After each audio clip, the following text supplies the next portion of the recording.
Welcome. Welcome back. We have brought sugar.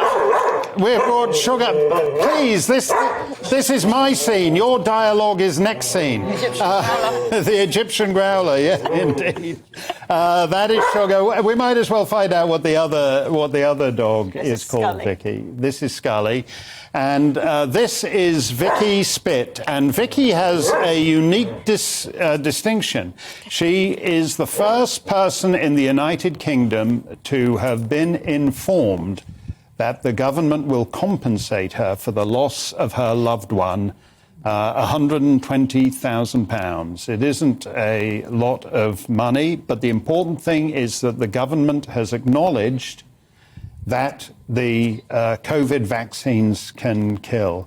Tell us a bit about Steyn, Vikki, because I said, I think, to Dan Wootton the other night that Steyn was a rocker and he played the rock music, and I said his music was a bit hardcore for my effete, sissy, easy-listening tastes.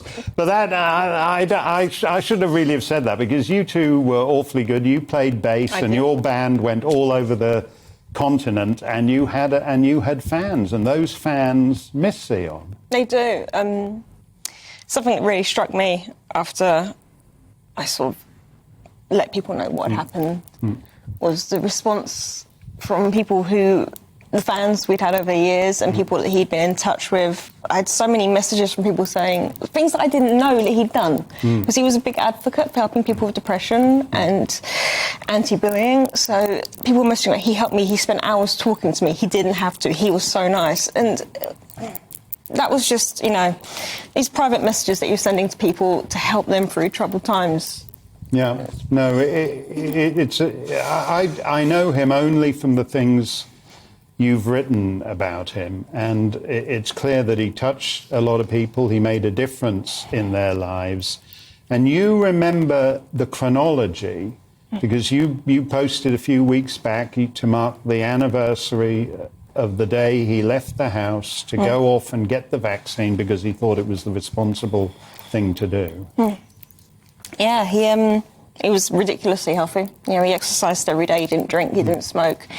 He ate crazily healthily, and he was just concerned that he might potentially give the virus to someone who wasn't healthy, who might be damaged by it, and he definitely couldn't live with the idea of hurting someone else or killing potentially someone else. And at the time, we were under the impression that the vaccines would prevent you getting and spreading the disease.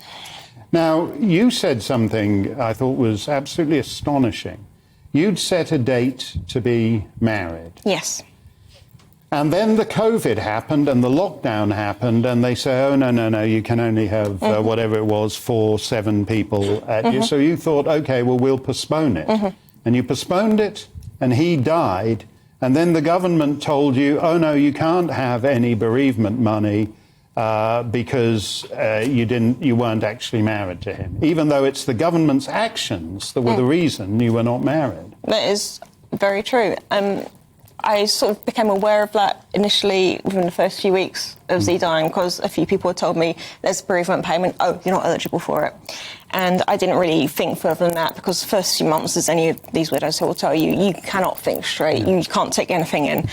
And it was only recently, the last few days, I sort of thought about that and thought, well, surely, as I can prove, we had registered to be married, we'd given notice, we had the registry office booked, all our family were going to come, and then you could show that lockdown prevented that happening. Surely there would be some allowance for that.